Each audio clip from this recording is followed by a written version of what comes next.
Bienvenidas y bienvenidos a Radio Semilla, el podcast de la Red de Guardianes de Semillas, donde hablamos de regeneración ecológica y social. Mi nombre es Javier Carrera y el día de hoy nos acompaña Rogelio Simbaña. Antes de comenzar este episodio, quisiera comentarles un poco sobre el contexto en el que se da la entrevista. En los últimos meses, desde varios lugares del mundo, han venido cuestionamientos de parte de pueblos originarios respecto a la apropiación de conocimientos ancestrales por parte de movimientos como la permacultura, la agroecología o la agricultura regenerativa. Para nosotros, estos cuestionamientos tienen una raíz válida y es muy interesante poder escuchar a Rogelio el día de hoy porque él es un permacultor indígena.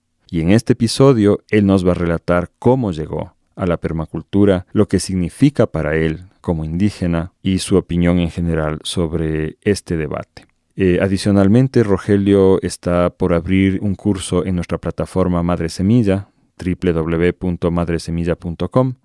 Cultiva tu alimento, es el nombre del curso, y trata sobre huertas, pero desde el punto de vista justamente ancestral. Es decir, no estas líneas educaditas de lechugas, cebollas y zanahorias, sino esta huerta biodiversa, este pequeño bosque comestible que ancestralmente se cultivó no solo en el área andina, sino en muchos lugares del mundo. Entonces les invito a escuchar este episodio y espero que lo disfruten tanto como yo lo disfruté grabando. Saludos.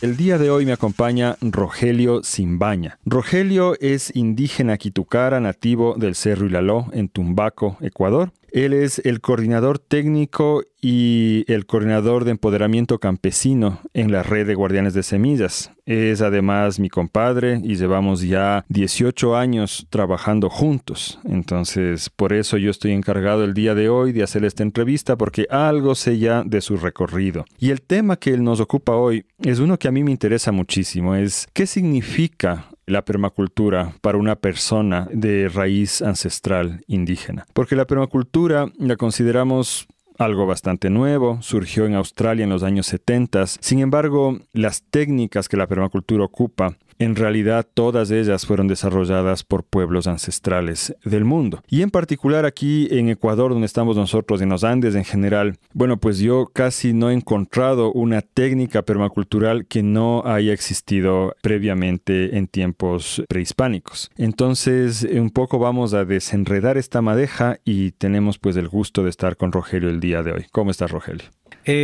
Pues estoy muy bien, contento de estar acá, pues para poder intercambiar todos estos conocimientos o estos aprendizajes, pues me siento muy así halagador de poder contar por medio de esta radio las experiencias y las vivencias que obviamente he estado trabajando durante mucho tiempo. Como dijo mi compadre, pues soy de aquí, del Cerro Ilaló. Crecí aquí, crecí en todos estos valles, en toda esta montaña. Y bueno, sí quiero como un poco contar todas estas experiencias vividas aquí en mi propia yacta. Eso de crecer en este cerro es algo bien especial. Yo quisiera empezar hablando de eso. Para las personas que somos de la región montañosa de los Andes, es parte de nuestra cultura el considerar a los cerros personas, ¿no es cierto? Sí. Es así, es chistoso porque muchas veces, por ejemplo, los guaguas en las escuelas, cuando dibujan las montañas les ponen caritas, ¿no? Porque desde chiquitos nos dicen y nos enseñan a tener esa relación especial. Y aquí, de hecho, tenemos un cerro en el que estamos en este momento, estamos encima de él, que es el Cerro Ilaló. Cuéntanos un poco, Rogelio, ¿tú naciste? ¿Dónde naciste? ¿Naciste en casa, en el hospital? ¿Cómo fue eso? Bueno, mis padres son nativos de acá, de este sector, ¿no? Contar un poquito así, hace mucho tiempo, pues mis padres pertenecían a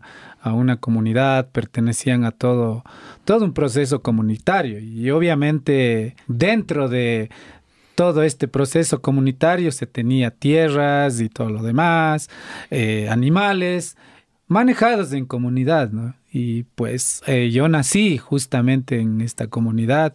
Mis padres son nativos, eran hablantes quichuas. Digo eran porque dejaron justamente por el tema social para salir hacia la ciudad.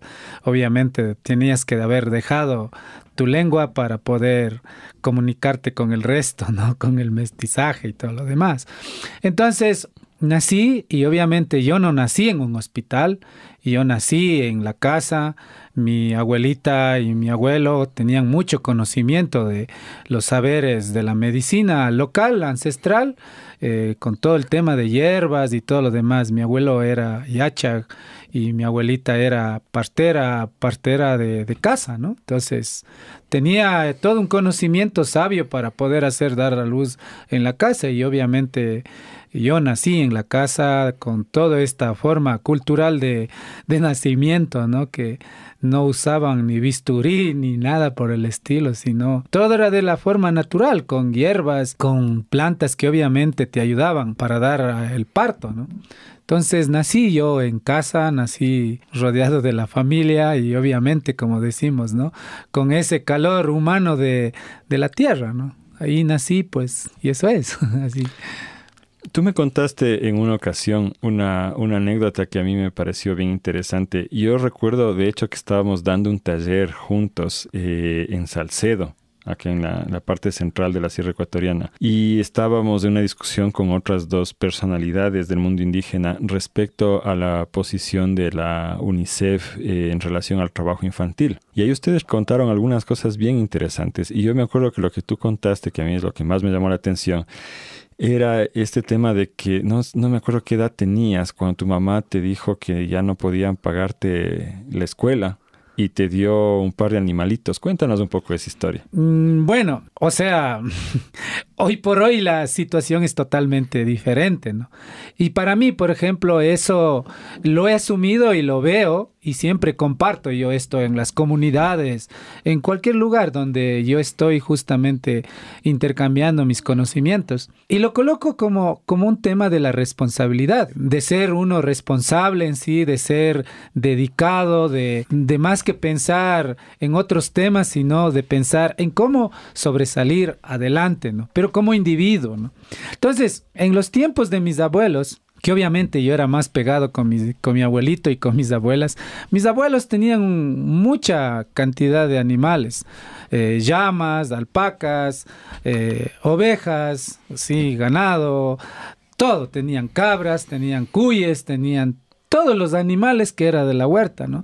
Y también mi abuelo era un verdadero agricultor, pues entonces, para nosotros vivir en ese momento, en ese mundo, cuando fuimos creciendo, como decíamos nosotros, dándonos cuenta, la gran diversidad de animales que existía, como mencioné, y también la gran diversidad de alimentos, para nosotros era maravilloso, ¿no? Siempre también esta anécdota que cuento, ¿no? Que mi abuelo tenía bastante dinero en una caja y decía él, la plata no se come, lo que se come es lo que uno trabaja, lo que uno cultiva, se come las semillas, se comen los granos, eso es lo que se come.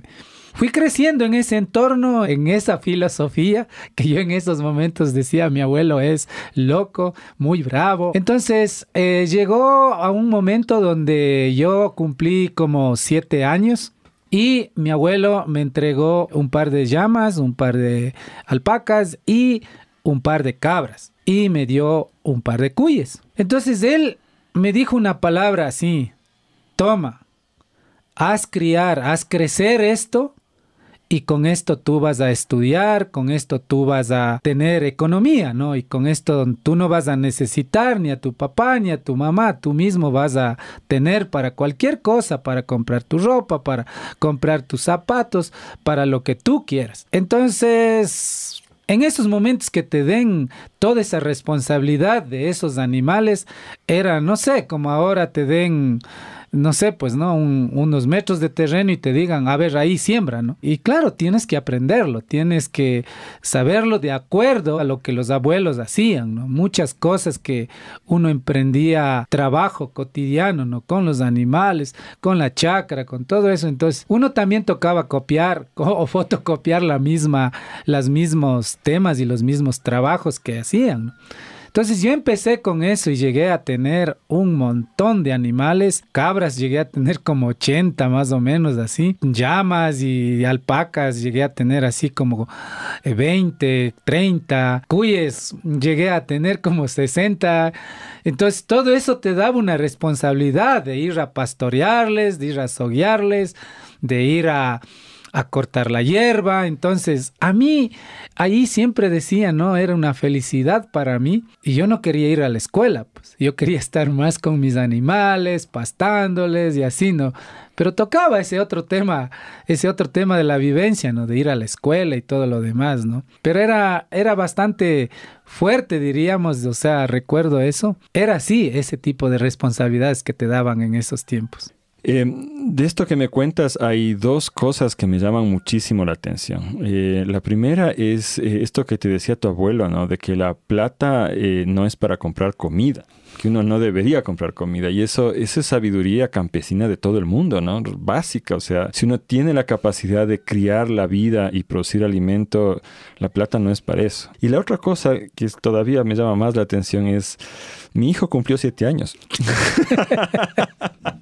Pero yo no me imagino, o sea, me imagino darle un animalito para que cuide, pero no me imagino mandarle a que ya se haga cargo de criar y reproducir hatos de animales, porque realmente la circunstancia ahora es diferente. ¿Cómo ves tú esto? ¿Qué ha pasado? ¿Por qué esto que nos cuentas suena casi mitológico? ¿Por qué ahora ya no sucede esto? Bueno, ese es un contexto que ahora yo tengo y lo veo, ¿no? Primero, en el entorno que estamos viviendo, en el entorno que hoy por hoy pues nos encontramos. En este caso, por ejemplo, ¿no? No, pues con tu guagua ahora podríamos decir que, bueno, te damos ahí 2 alpacas, cuyes y todo lo demás. Pero ahí viene justo esta otra cosa, ¿no? Los espacios. ¿Qué pasó con los espacios? Con la tenencia de las tierras, ¿no? Todo se va urbanizando. Entonces, para tener alpacas, para tener cabras, para tener eso, el espacio en esos tiempos, el espacio era amplio. O sea, cuando digo, ¿no? De la actualidad, por ejemplo, los abuelos te heredan tierras, te heredan todos sus bienes, como se dice, territoriales, ¿no? Y los que heredamos, pues no damos el manejo, sino que solo pensamos en el sistema económico para vender, ¿sí? Y se piensa que justo con el dinero tú vas a mejorar tu calidad de vida y todo lo demás, etcétera, etcétera. Entonces, ¿de qué te despojas? Es de una herramienta importantísima que es de vida.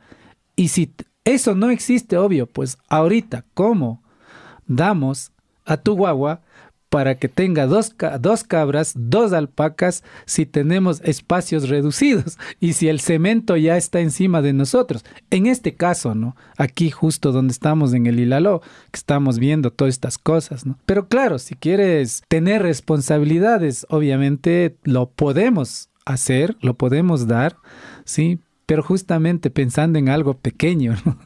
A cuidar un cuisito, una gallinita, un conejito. Pero ya para esas magnitudes de animales, de manejar así rebaños grandes, los espacios ya casi no existen. Es principalmente aquí en Tumbaco, ya es muy reducido. Claro, a nosotros lo que nos unió primeramente yo creo fue el cerro en realidad, ¿no?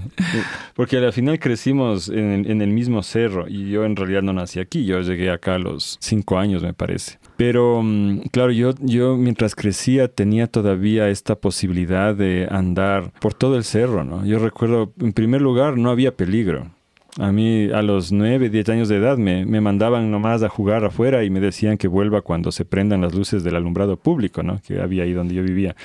Entonces los padres no tenían esa necesidad de vigilar a sus hijos como tenemos ahora, que se ha vuelto peligroso. Obviamente había mucho más gente, pero hay el otro aspecto y es que la tierra era infinita. O sea, yo me acuerdo con mis amigos de Guambrito, así de 10 años, nos inventábamos historias de qué habría más allá de esa colina, de ese bosque. El mundo parecía infinito. Y cuando empezamos a caminar ese mundo, de hecho era todavía enorme. O sea, nos metimos al río San Pedro, luego subimos por el cerro, acabamos ya en el otro valle, pero eso eran horas de caminata, acampadas y cosas. Y en ese contexto, claro, es muy fácil pensar en que un niño pueda llevar un hato de llamas o o un rebaño de cabras, ¿no? Al cerro sin ningún problema. Y entonces tú de hecho hiciste eso, empezaste a subir al cerro con las cabras, me contabas, ¿no? ¿Cómo fue eso? ¿A qué edad empezaste a subir? Bueno, a los 7 años recibí esa herencia patrimonial de compromiso y de fidelidad, así, ¿no? Entregado justo a los animales y era mi vida, pues o sea, es como, no sé, ahora te regalen un vehículo, wow, tengo un vehículo y todo, ¿no? Pero en esos tiempos también un animal era así, o sea, si tenías animales, también desde el contexto social de ese momento, el que tenía animales era el que tenía recursos, pues. Porque tenías carne, porque tenías leche, porque podías sacar lana, porque podías hacer tejido, lo que quieras, o vender lana, cualquier de ese tipo de cosas. Yo, por ejemplo, en esos tiempos, sí, yo lo que hacía es hacer queso de la leche de las cabras, ¿no? Queso de cabra, vendía carne, sí, esquilaba la lana y le vendía en esos tiempos andaban los mashis de Imbabura, ¿no? Los otavalos, recogiendo lana, cuero de chivo, así andaban ellos comprando. Entonces tocaba esperar que ellos lleguen y tenías 4 o 5 cueros de chivo, lana tenías como 6, 7 libras. Entonces, eso... Y ahora se bota, ¿no? O sea, sí. Yo aquí he visto, recién nomás vi un montón de lana botada porque como ya no se vende, la gente trasquila y deja botado ahí. Entonces, esa era una economía ambulante que existía, ¿no? Entonces uno esperaba todo eso. Y claro, yo hacía eso, ¿no? Y claro, con todos esos contextos a uno le daba como decir, chuta, esto es mi parte de la fortuna, ¿no? Y por eso uno tocaba con los animales irse a donde le lleven los animales o le indiquen los animales. Para mí, por ejemplo, la punta de la flecha, diríamos así, de buscar por dónde irse, eran las cabras, ¿no? Las cabras se meten por todo lado, por las peñas, por los huecos, por todo lado, anda. Entonces, estas guías, ¿no? Esta punta de las flechas, como eran las cabras, siempre te guiaban hacia lugares como tú mencionas, ¿no? De que eran... wow, aquí debe haber algo, debe pasar algo, sí, ¿qué habrá más arriba, atrás de esa peña, atrás de esa loma? Entonces mañana venimos entonces, y directo hacia esos otros lugares. Y claro, niño de 7 años era una expedición muy interesante, ¿no? Pero al mismo tiempo también hacías las labores cotidianas justo, ¿no? Con los animales. Y claro, regresar, esa era otra parte, ¿no? Tenías tus animales también, tenías que ir llevando los animales de los abuelos, ¿no? Porque ese era el compromiso, es decir, el trueque, ¿no? Yo te doy y tú me das. Ayúdame y yo te ayudo. O sea, era ese momento así. Entonces, uno de los trueques que diríamos era todas las tardes bajar con un guango de leña, como se dice. Entonces tocaba por lo menos 3 yamingos tenían que ir con leña. Eso era así, o 2 burros, ¿no? Tenían que ir con leña. Y claro, el día era súper rápido, ¿no? Salías como a las 7, pero regresabas a las 5 de la tarde, pero el día era muy, eso siempre me recuerda como ahora, ¿no? Muy cortito el día, como ahora estamos, ¿no? Con todo esto... tema de trabajo y todo lo demás, ¿no? Ojalá nunca se oscurezca, uno piensa, ¿no? Entonces... Oye, pero ¿y qué comías al almuerzo? Por eso, era todo un compromiso, pues, ¿no? Todo un compromiso, tenías que levantarte 4:30, por lo menos, y hacer tu cucayo. Sí, tenías que llevar cucayo para comer, ¿no? Y siempre te llevabas tu tostadito, tu canchita ahí para comer, siempre tu caquita de perro. Describe eso porque verás, nos están escuchando desde México hasta Chile por lo menos y comer caca de perro solo nos suena bien acá en Ecuador porque sabemos lo que es, así que contemos un poco qué es la caca de perro. A ver, la caca de perro es, primero tuestas el maíz seco obviamente, es un tostado de maíz, sí, pero en esos tiempos no había ni... El abuelo nunca te va a decir que vas a tostar con aceite, como en estos tiempos, ahora con aceite. En esos tiempos no existían, mi abuelo al menos no comía aceite, él comía manteca de chancho. Uh-huh.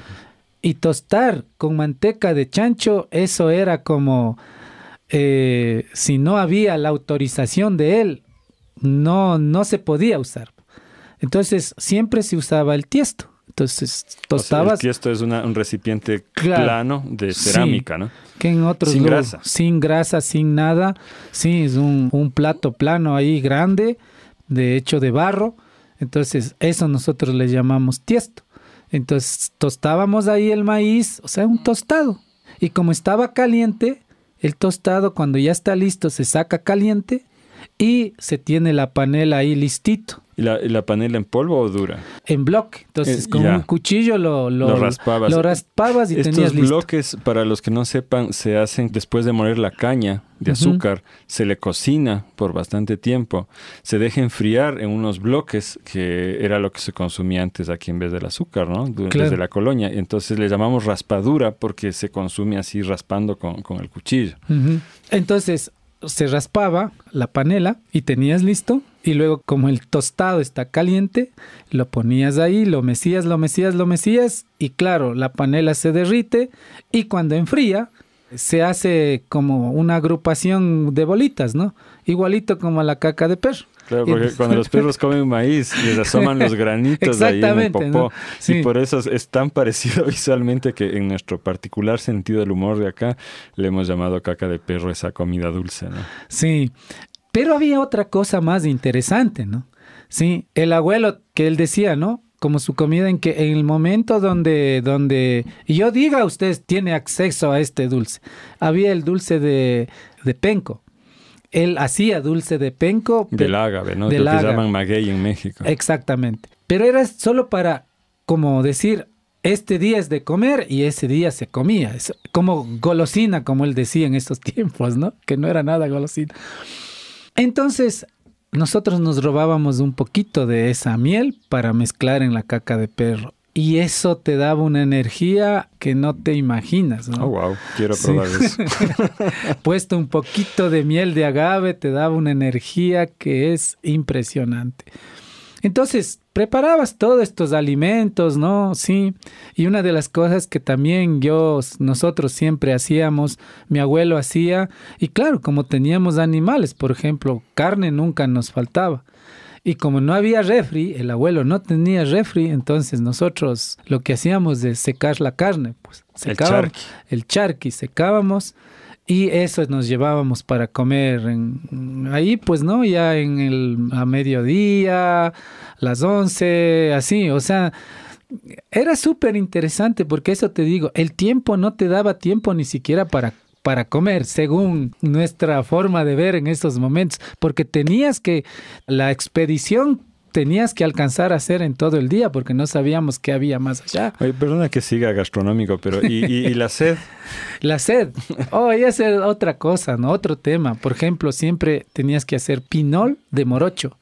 Siempre había pinol de morocho. ¿Y eso qué es? O sea, justo este tema de las semillas, ¿no? Ya se ha perdido un montón de las variedades y entre esas, en esta zona existía un maíz amarillo, un morocho amarillo, uh-huh, que es andino, pues, ¿no? Súper suavito. Y eso se le calentaba, se le tostaba, ¿sí? Se le tostaba y luego se le molía bien finito, ¿sí? No era un morocho igual como de la costa o de la Amazonía o lo que se da a las gallinas, para nada. Era un morocho súper suavito al momento que calentabas, o sea, lo tostabas como tostado mismo y luego, pero tenía un punto que nosotros decíamos pungue, o sea, es como en una mitad entre el tostado y lo crudo, ¿no? En una mitad ahí. Hacías eso y luego lo molías y ya tenías ese polvo, ¿sí? Pero cuando lo molías con panela, uh-huh, ¿sí?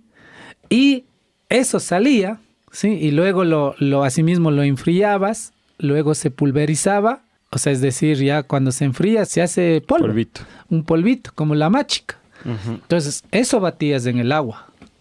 Eso lo llevabas en una bolsa así, ¿no? Como cucayo, pero seco, o sea, solo pinol. Ujú. Te lo llevabas y donde encontrabas algún pollito que Una en esos vertiente. tiempos había un montón de pogios, vertientes de agua, agarrabas de ahí, batías y te tomabas. Qué Y eso bestia. recuerdo también, ¿no? Que en esos tiempos no había ni botellas. Mi abuelo, o sea, sí, no digo que no existía, ¿no? Sí había, pero la mayor cantidad había de vidrio, ¿no? Pero para mi abuelo era como medio mal visto que tú cojas vidrio. Y siempre, por ejemplo, yo recuerdo que ahí siempre usábamos los mates, Ujú. o es decir, las lajenarias, ¿no? Las calabazas. Las de calabazas, o sea, Generacionaria. siempre había. Y eso andabas cargado así, el agua ahí, y ahí hacías del pinol y te tomabas, pues, ¿no? Yo quisiera ahorita explicar a quienes sean de fuera de la región andina. La costumbre de tostar granos y luego molerlos, como describía Rogelio, es una tradición andina milenaria, ¿no? En el quechua de los Andes centrales se llama mashca y acá en los Andes del norte ecuatoriales se llama machica. Pero claro, hemos perdido la costumbre porque ahora tú en Ecuador dices machica y la gente asume siempre que es cebada. O sea, ahora Exacto. solo es cebada, pero Ajá. antes eran distintos granos que se Ujú. utilizaban, ¿no? Y la otra cosa que voy a meter aquí es que, claro, mientras Rogelio hacía todo eso, yo pasaba los días sentado en una aula, en una escuela, aprendiendo un montón de cosas que luego no me sirvieron tanto en la vida. Otras que sí, ¿no? Pero esa es la diferencia y no nos vamos a meter en esa discusión ahorita, tal vez después, no sé. Pero bueno, ahora tenemos esta situación. Tú pasaste algunos años haciendo esto de subir al cerro con el hato de animales. ¿Hasta qué edad más o menos estuviste haciendo eso? Hasta los 12 años. Ya, y de ahí a la escuela. O sea, no. A los 7 años empecé todo esto, ¿sí? Eso sí te voy a decir con exactitud. Mi mamá me puso ya en la escuela porque tenía que saber a leer y a escribir y toda la cosa, pero yo para ese entonces, mi abuelo, él entendía todo. Entonces, siempre él lo que me decía, para aprender a contar la plata, tienes que aprender a contar los animales, cuántos tienes. Y también tienes que conocer a uno por uno cómo es la lana, cómo es los cascos, cómo, o sea, sí, cada uno.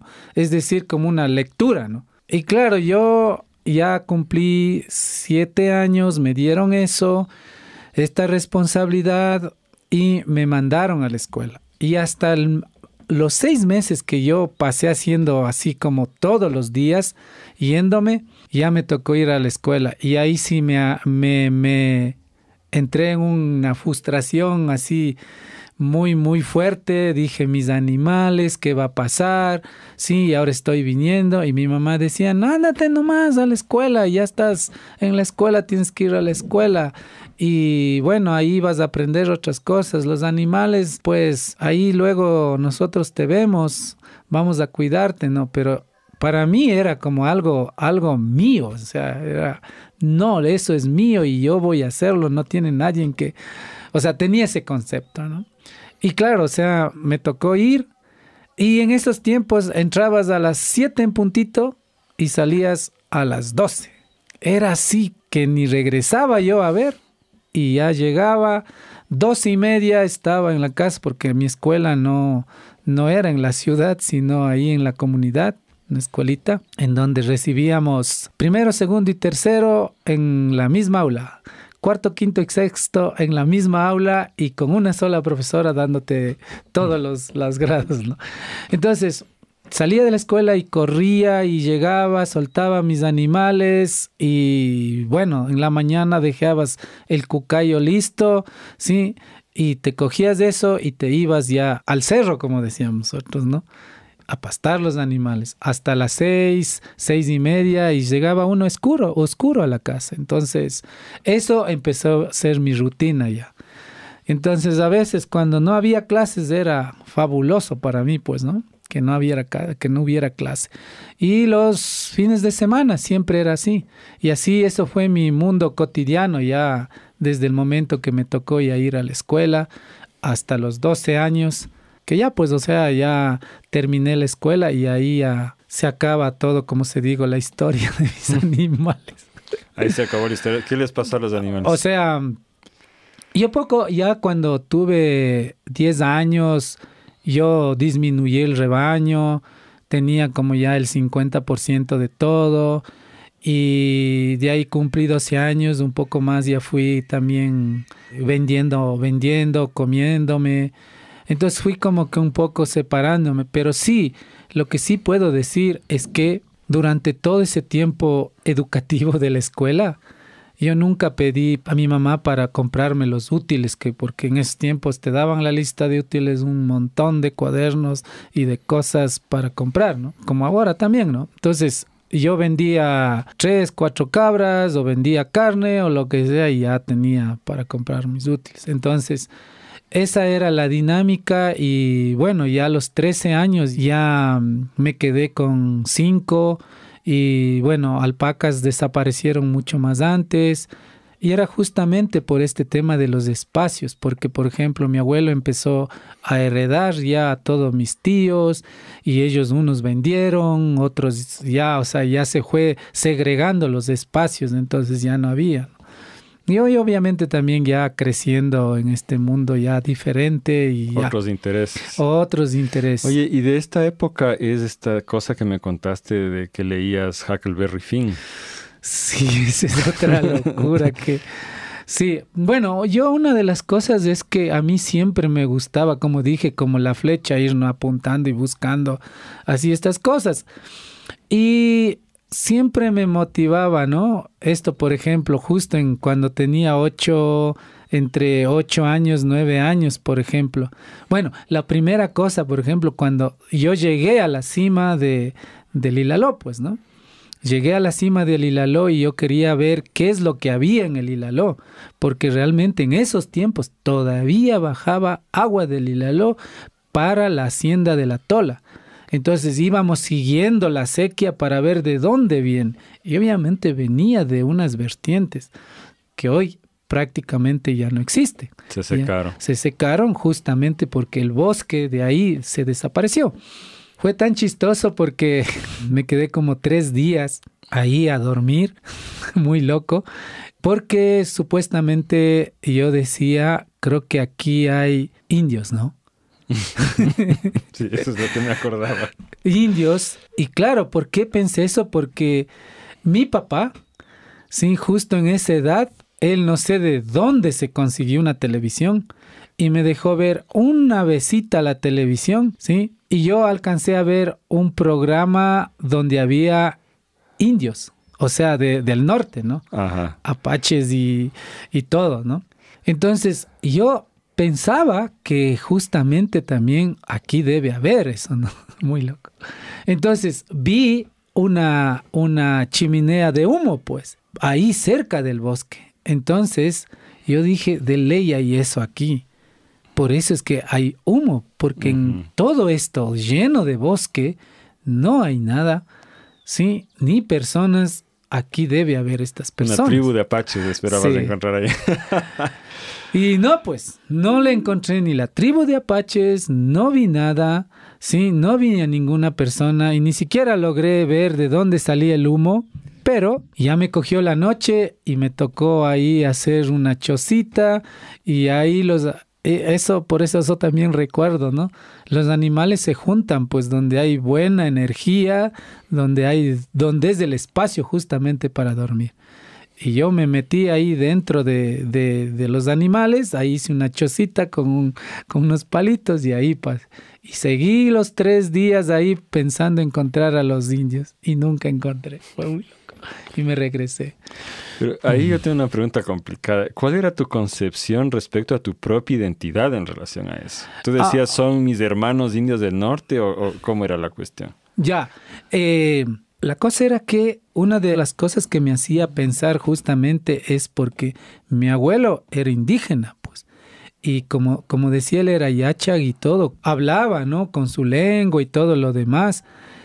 Y yo decía, seguramente mi abuelo vivió esa etapa, pero ahora está viviendo abajo. Y de ley va a haber gente igualito que mi abuelo, Sí. Arriba en el cerro. Arriba en el cerro. Porque yo en un claro así como que un poco subiendo a unos árboles miraba y claro, vías del valle abajo, ¿no? Entonces decía, segurito que ahí hay algo. Igual que lo que hay abajo, hay arriba. Entonces dije, aquí viven personas así que todavía no conocen nada. Eso era el concepto. Porque ya había leído algunos libros y algunas cosas así, y entre esos el de Huckleberry Finn. Entonces, eso a mí me motivaba. Este libro era muy motivante para mí, para como, wow, las hazañas y toda la cosa. Entonces era súper, súper interesante. Es chistoso pensar en esto porque, claro, ahorita lo contamos como esta anécdota graciosa, pero es un poco esta anécdota relata la importancia que ese cerro tuvo, ¿no? Yo también recuerdo, o sea, básicamente yo soy permacultor a causa del Cerro Ilaló. Fue ahí donde me iluminé, digamos así, subiendo también desde chiquito. Es un lugar muy especial. Y en todo esto nunca te encontraste con el guardián del cerro. No, esa es otra historia súper larga, ¿no? Siempre el abuelo decía, ¿no? Que el cerro es un hombre, pues, ¿no? De sexo masculino. Sí. Y yo, una de las cosas que justo en estas andanzas, diríamos, ¿no? De expedición y todo lo demás, después que ya pensé que los indios y que ni sé qué, que ni sé cuánto, pues, yo volví a subir el Ilaló. Y cuando volví a subir, a la tercera vez, yo tenía 9 años, y a los 9 años se apareció un señor, igual como mi abuelo, así con un hacial. Y un hacial es como un látigo corto, ¿no? Con un látigo, con una veta así, ¿no? De cuero y todo así. Con un hacial cargado ahí con un poncho. Chuta, ahí no voy a poder decir, ¿no? Porque no... En ese rato, supuestamente para mí era un poncho rojo, decía. Pero ahora como no puedo ver los colores. Ah, sí. Eso compartimos también con mi machi. Somos daltónicos los dos. No puedo ver los colores. Pero yo dije, es un poncho rojo, ¿no? Entonces cuando mi mamá me preguntó... Y yo le conté a mi mamá, dijo, ¿acaso que es rojo? Ese no es verde. Pero me apareció y me dijo, ¿qué andas buscando aquí? Y le dije, nada, yo estoy andando buscando personas que obviamente son como las de abajo. Dijo, aquí no vas a encontrar eso. Aquí lo que vas a encontrar son otras cosas. Y me dijo, ¿cómo es tu corazón? Y yo le dije... Bueno, o sea, mi corazón está dentro de mi cuerpo. Y él se rió, ¿no? Y dice, eres muy gracioso, eres muy chistoso. Sí, y me dijo, te voy a regalar esto, toma. Y me dio, eran como unas piedritas, pero eso fue muy loco también. Yo lo agarré, en ese rato lo vi y eran como unas piedritas. Y de ahí, cuando regresé, tenía ahí siempre debajo de mi almohada, así tenía, ¿no? Y fue un día cuando fui a ver, ¿no? Porque me dio en una chigrita así, o sea, en una bolsita, me dio y yo fui a ver y no habían sido piedritas, habían sido como 4 maíces y habían estado de diferentes colores y era un maíz, o sea, eran maíces, así efectivamente maíces, o sea, luego yo planté esos maíces y creció, entonces... No sé, todo tendrá que ver con todo esto de mi vida, pero él me dio esas semillas y a veces, de vez en cuando, yo así siempre sueño con él, ¿no? Sueño y me sabe estar ahí como a veces diciendo cosas así, ¿no? Entonces fue siempre súper interesante toda esa parte de mi vida y claro, por eso tengo mucho respeto. Y también mucha tristeza, ¿no? Como ahora está la situación de todo, como está y todo. Y bueno, desde todo este proceso, tú sabes, Mashi, que hemos hecho algunas cosas y también ha sido un motivo de agradecimiento, como él ha dicho en varias ocasiones, ¿no? Muchas gracias por sanar mi poncho, así cosas, ¿no? Sí, entonces, vamos a ir hacia eso más despacito. Antes de eso, yo quería contar que yo, en cambio, cuando empecé a subir al cerro, yo empecé un poco más tarde. De hecho, yo empecé a los 14 años, empecé a trepar y empezamos a acampar con mis amigos allá. La cuestión es que yo secretamente, mi corazón, en cambio, le llamaba Mama Ilaló. Para mí era mujer, pues era Warmi. Y tuve por un par de décadas, esta duda existencial, hasta que aprendí una cosa que ocurre en muchas montañas de los Andes, no sé si en todas, pero que ocurre en el Ilaló, y es que un lado del cerro es masculino y el otro es femenino. Y para la gente del Tingo, la Merced, que está en el lado sur del Ilaló, el Ilaló es hembra, pues. Y mientras que para nosotros que estamos de este lado de norte de Tumbaco, el Ilaló es hombre, es cari, ¿no? Eso es muy curioso. Pero bueno, yo no sé, sabes, con la duda más grande que tengo ahorita, Rogelio, si meternos en la historia de qué pasó cuando estabas muy rebelde y tu papá se enojó y te mandó. ¿Quieres conversar de eso?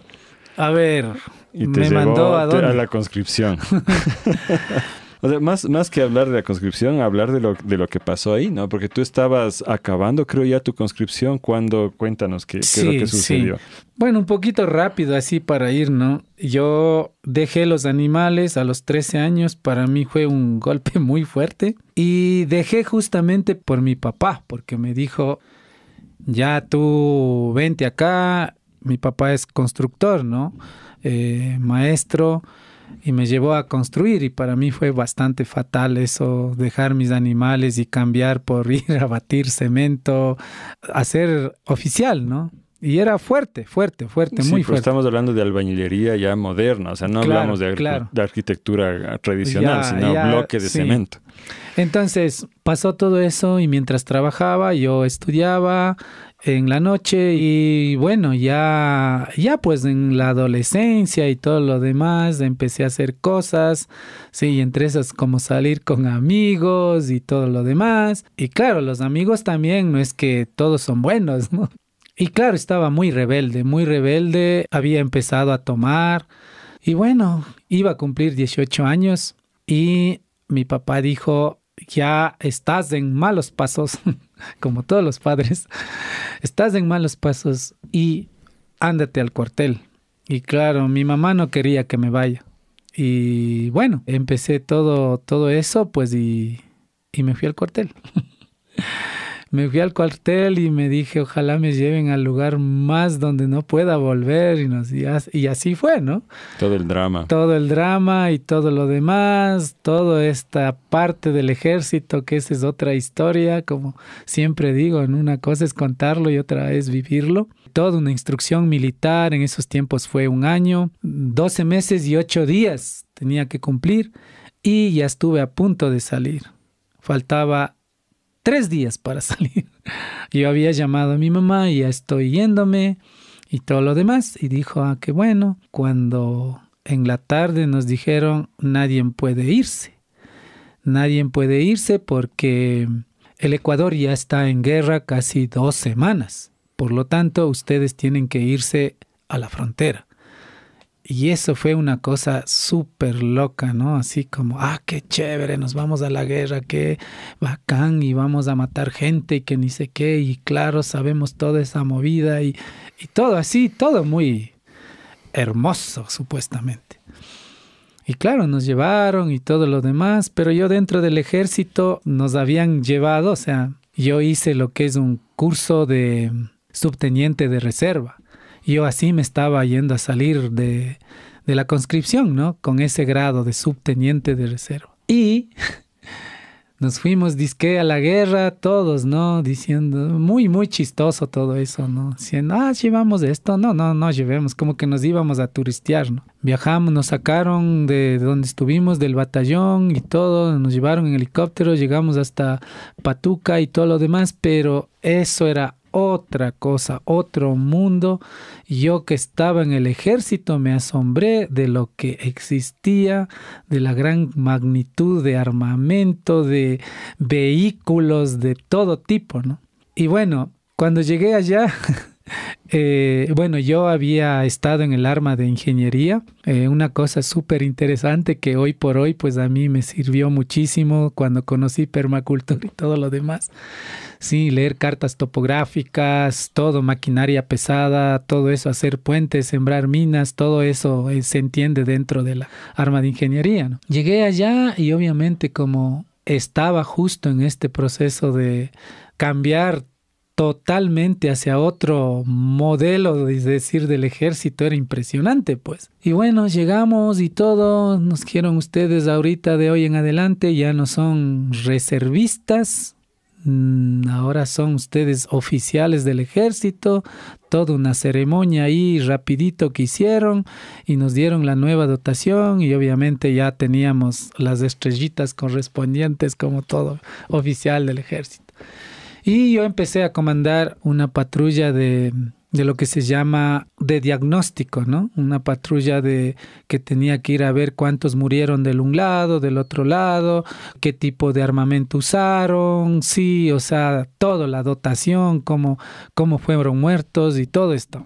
Entonces, me mandaron allá con 20 hombres y yo tenía en ese entonces 18 años yendo a cumplir 19 y obviamente era bastante fuerte para mí. Murieron dos ahí, diríamos así, de los hombres que estaban ahí. Uno pasado una esquirla de granada y el otro baleado por toda su pulmón derecho. Tenía 3 balazos y no aguantó, pues, ¿no? Selva pura, virgen, calor, sí. Entonces fue un engaño total. O sea, yo relativamente de ese momento de mi vida salí muy decepcionado y todos los que estuvimos ahí salimos muy decepcionados y por eso decíamos, si el presidente estaba ahí le metíamos un tiro y punto, porque todo eso era una farsa, o sea, una farsa que obviamente no era como para algo constructivo, ¿no? Sino más destructivo que constructivo. Sí, yo he especulado mucho de las razones de ese último conflicto que tuvimos con el Perú. No es realmente el momento para ponerse a hablar a fondo de eso, pero claro, coincidió que tanto en Perú como acá había ciertas limitaciones que se quería poner al ejército y tal, y había escándalos ligados al narcotráfico, me parece recordar en Perú, etcétera. Era un relajo. Y ocurrió esta pendejada, ¿no? Y mucha gente creyó, como tú dices, en la farsa de la guerra y entusiasmados, le apoyaron al presidente y todo lo demás. Uh-huh. Pero sí hubimos bastantes también que protestamos y nos resistimos a la idea, ¿no? Porque... La cosa ahí, una cosa que tiene que ver con la permacultura, que yo recuerdo que tú me contaste, es que ustedes lograron sobrevivir porque en la patrulla que tú guiabas había un compañero Shuar y que él era el que les alimentaba básicamente porque él conocía el territorio, la selva, ¿no? Sí, en realidad había este compañero, sí, y siempre, bueno, contar todas estas cosas es como muy, muy... sentimental también, ¿no? Porque en realidad este compa era militar, ¿sí? Y había un IBIA también, ¿no? Uh-huh. Había un IBIA, estos dos mashis no dormían, pues. No dormían, o sea, ellos eran como tranquilos, o sea, nosotros es lo que vamos a vigilar, ¿no? Pero había una cosa súper, súper interesante también, eso que tal vez no es el momento de conversar, pero ellos... Y yo cada vez que me despertaba, casi cada hora, según ellos nos estaban cuidando, pero ellos estaban dormidos. Se supone porque que no iba dormían. a ver en la guardia y todos descansábamos así 1 hora y luego seguíamos, ¿no? Entonces ellos, cada paso que dábamos, ¿cómo se dice? Cada 100 metros, ¿sí?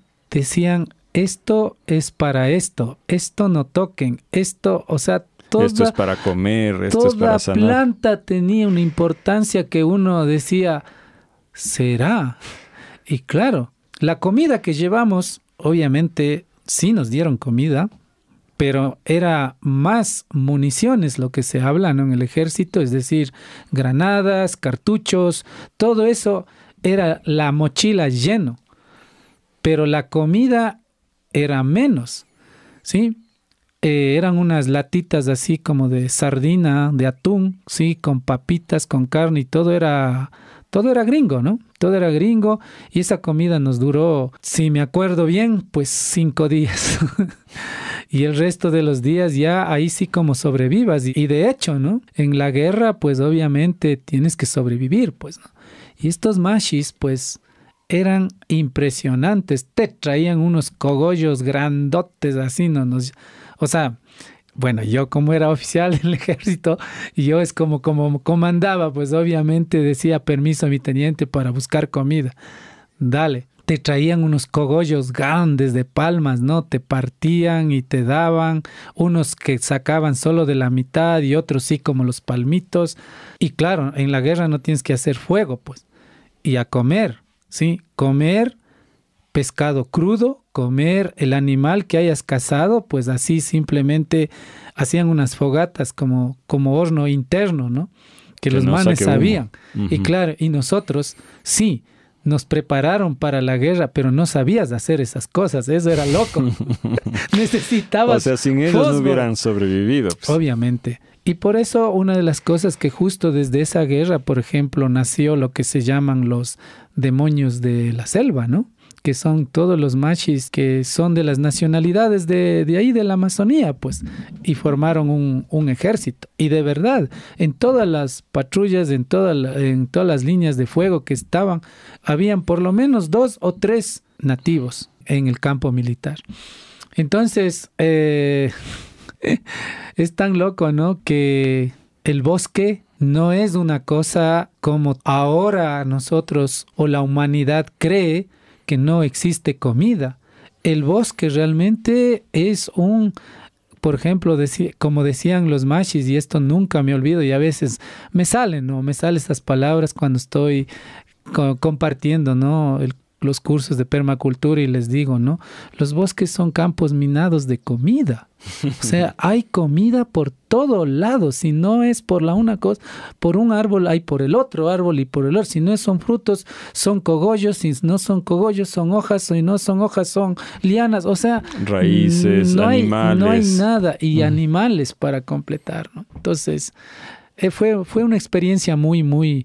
Desde este punto diríamos permacultural, así, muy, muy, muy, muy hermoso. Aprendí muchísimo y pues obviamente, como tú mismo sabes, el final de la historia es que no me gustó, pedí la baja, todo el mundo decía, no sea loco, no se vaya, no. Dije, esto no es para mí, me voy, sobre todo por el tema jerárquico. El tema jerárquico nunca me gustó, siempre fui libre, siempre quería ser abierto, ¿sí? Y ese tema que era permiso y permiso para todo, eso nunca me gustó. También no nos cuentas mucho las partes horribles, que sin duda las hay, pero yo sé que eso dejó secuelas, ¿no? De todas formas. Para cerrar esta partecita... Y yo quería comentarles a los oyentes y las oyentes este término que nos han escuchado usar varias veces en esta entrevista, que es mashi, que yo creo que sí merece una explicación incluso para quienes estamos en Ecuador, porque nuestro anterior presidente lo usaba mucho, porque él creía que significa, no sé qué, hermano, amigo, así, a la ligera cualquier cosa, ¿no? Y el término quedó como tan mal usado que ahora se usa para burlarse de este expresidente, Rafael Correa, ¿no? El Mashi Correa. Pero nosotros mantenemos el significado sagrado, ancestral. Viene de un concepto andino que es el Masintin o Mashintin, que básicamente cuando se lo aplica a otra persona, lo que estás diciendo es tú eres como yo. O sea, estás haciendo un reconocimiento de que el otro es como tú. Y generalmente cuando dos personas se dicen mashi es porque se ha creado una relación realmente, un tipo de relación que va más allá de la amistad, que genera ciertos compromisos respecto a la vida, a la familia y otras cosas. Entonces, en realidad es una cosa bastante profunda, ¿no? No es algo así a la ligera. Y en vez de dejar de utilizar un término milenario solo porque los políticos lo dañaron, nosotros insistimos en usarlo adecuadamente. Bueno, en todo caso, cuando saliste de ese pequeño infierno, Mashi, te metiste en otro, que fue ponerte a cultivar con agroquímicos. Sí, cuando me salgo de una voy a otra. Sí, pues ya para ese entonces pues tenía como 19 años y alguito más. Y yo había salido, ¿no? De ahí y no sabía qué hacer. Obviamente el ejército me dio unos recursos ahí muy... No tan buenos, pero sí, en esos tiempos sí, ¿no? Y de las mensualidades como oficial del ejército, entonces tenía un poco de dinero, como se dice. Entonces no me preocupaba mucho. Empecé como a ver todos estos temas de cómo voy a hacer, si voy a seguir así. En otras palabras, andaba vagando. Y me di cuenta de que sí cometí el error de haber salido y volví a intentar regresar al ejército. Entonces ya no fue lo mismo, fue de diferente forma. No aprobé el curso, no logré, pero ya no era para oficial, sino para ser soldado. Y no logré. Entonces eso me decepcionó muchísimo ya para esos momentos, ¿no? Entonces dije, voy a buscar trabajo como todos. Y me fui a parar en una floricultora. Y en esta floricultora me dijeron, bueno, todo bien. Trabajé 3 meses de prueba. Estaban iniciando un proceso de hacer plantines, sí, sacar semillas, sacar todo este tema de cómo trabajar, ¿no? Pero desde una metodología convencional y utilizando tecnología en esos tiempos, ¿no? ¿Cuánto tiempo estuviste ahí? Bueno, en realidad pasé 3 meses como motivo de prueba y después de que paso 3 meses abrieron una beca de estudiar ahí mismo, aprender todo lo que enseñaban porque eran un grupo de ingenieros zamoranos y toda la cosa, para que quedemos trabajando ahí. Entonces, yo pasé, como se dice, estudiando como hasta mediodía, te enseñaban todo y en la tarde te quedabas hasta las 6 de la tarde poniendo, como se dice, en práctica todo lo que aprendiste en la mañana. Pasé haciendo eso casi cerca de 4 años. Y claro, siempre a mí me llamaba la atención, siempre a mí me conmovía de que esta relación de la tierra yo no podía olvidar. O sea, la tierra era como así, venme, las plantas, ven, ¿no? Y para mí eso fue como, wow, esta es mi oportunidad y de estudiar, claro, todo este tema de la agronomía y todo lo demás, y al mismo tiempo trabajar. No me pagaban gran cosa, pero bueno, entonces el último año ya fue totalmente diferente. Yo manejaba casi 5 hectáreas con 20 personas produciendo y eso para mí era una pasión impresionante. Dije, wow, este es mi sueño, estar haciendo todo esto. ¿Y qué producían? Producíamos plantines de rosas así por miles de todo de variedades. Y full químicos. Injertos. Ahí todo se mataba. Eso ahora yo recuerdo, ¿no? Todo se mataba para volver a dar vida. Todo sintético, todo químico, todo hormonas, todo. Y eso era muy loco, pues usábamos agrotóxicos. Tal vez el público oyente conoce esto, ¿no? De bromuro de metileno, que es un químico obviamente para matar todos los organismos, hongos, patógenos, todo del suelo. Entonces se mataba todo para volver a poner, ¿no? NPK, micronutrientes, poner todo lo que se llama para dar vida a las plantas, pues, ¿no? ¿Y qué es lo que te hizo abandonar ese camino que ya estabas tan metido? Ya estaba como 4 años y de la nada yo empecé como a tener supuestamente gripe todos los días. Todos los días pasaba estornudando, pasaba con moquera, olía ya un poco de polvo y para mí eso era raro. Y no, pues como comprenderán, pues obviamente yo estuve intoxicado por los agrotóxicos y eso que yo no aplicaba. Yo simplemente indicaba para que las personas apliquen tales y por toda la cosa que sabemos de patógenos, de hongos, enfermedades, como se dice, ¿no? De las plantas y todo lo demás. Entonces yo indicaba que para la botrytis, para esto, para el otro, ¿no? Hay que aplicar esto y todos los días y al día mínimo se aplicaba unas 6 veces de todo tipo, ¿no? Insecticidas y fungicidas, ¿sí? Y pues obviamente también fertilizantes, ¿no? Todo químico. Entonces empecé como a tener esas problemáticas de salud y fueron creciendo hasta que un día ya no podía más y me empezó a salir sangre de la nariz y de la nada así, estando bien, me empezaba a salir y empezó también a salirme como sangre de la boca, ¿no? Entonces yo me asusté muchísimo, pero el punto es que no entendía yo por qué. Y fui al médico y todo lo demás, había ido muchas veces, igual te daban fármacos y bueno, con eso, o te inyectaban ciertas inyecciones para que te mejores y todo lo demás, pero ya lo mío fue de más.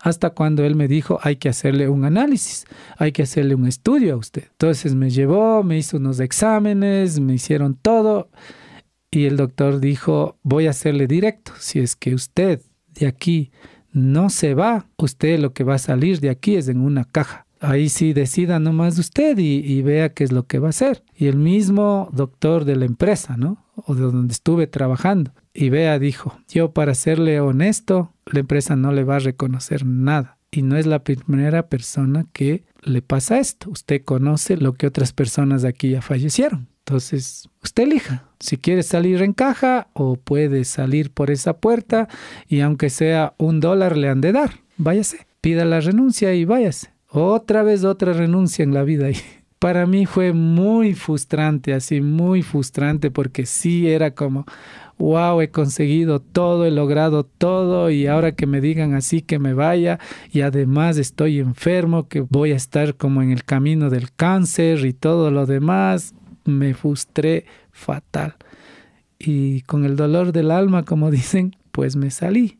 Y ahí hay que señalar que no estaban cumpliendo con la ley laboral contigo para nada, o sea...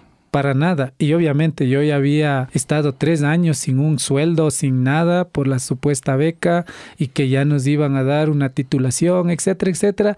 Pero ya con todo eso ahí quedó. Y yo me salí, pues, ¿no? Me salí y ya no volví a saber más nada de ello. ¿Y cuál fue entonces, cómo fue tu acercamiento de nuevo a la permacultura? O sea, ¿cómo volviste a la tierra? Fue loco eso. Regresé a la comunidad, porque ya eso es otro tema, ¿no? También que ya cuando vives todos esos mundos así jerárquicos, tema social jerárquico, porque yo también ya decía así, ¿no? Ya, primero, ni siquiera yo ya me consideraba indígena ni nada, ¿sí?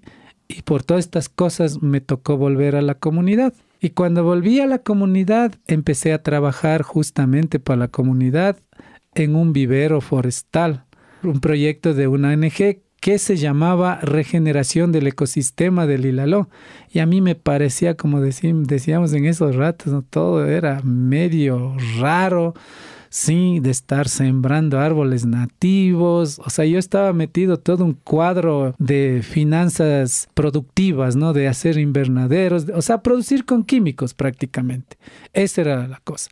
Pero sembrar un árbol nativo, eso era lo más tonto, lo más loco que se podría pensar y todo lo demás, ¿no? Desde esa perspectiva. Desde esa perspectiva, correcto. Pero los mayores no te decían eso, pues. Mi papá no te decía eso. Él decía, no, los estudiados no sirven para nada, no sirves para nada, estás pensando solo en matar la tierra, en eso, ¿para qué mierda estudian? Así, ¿no? La mierda siquiera sirve, o sea... Que tu padre te diga esas cosas era tenaz. O sea, no encontraba yo la fórmula para decir, papá sabe que está equivocado.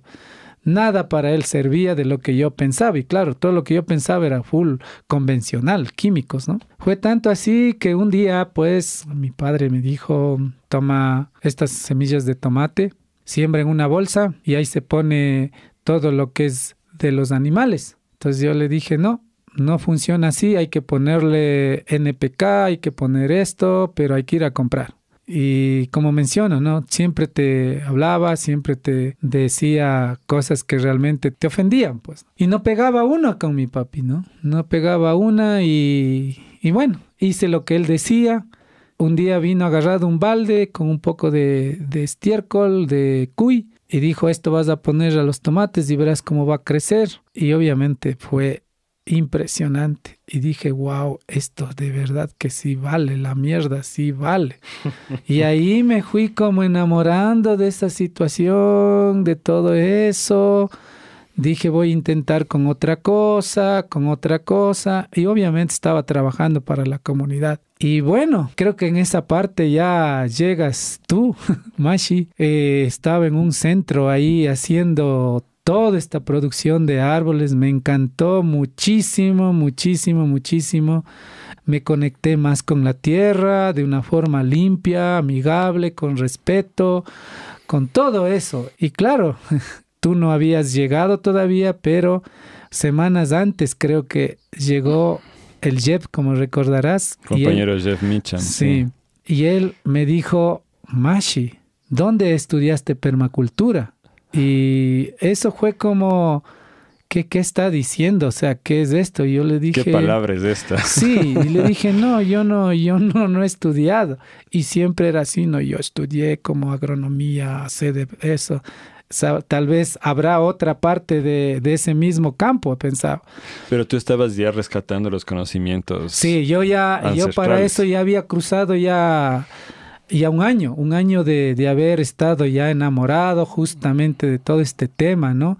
Todo, yo ya me volví a conectar con el cerro, me fui, o sea, la parte fundamental de mi inicio fue eso, conectarme con el cerro, porque nada podía germinar de los árboles, ¿no? Entonces, en uno de esos días dije, no, pues la única persona que me puede responder cómo se puede germinar un pumamaqui, un arrayán, es el mismo bosque. Entonces yo fui y era así sentado debajo de los árboles porque el pumamaqui a mí, yo secaba las semillas.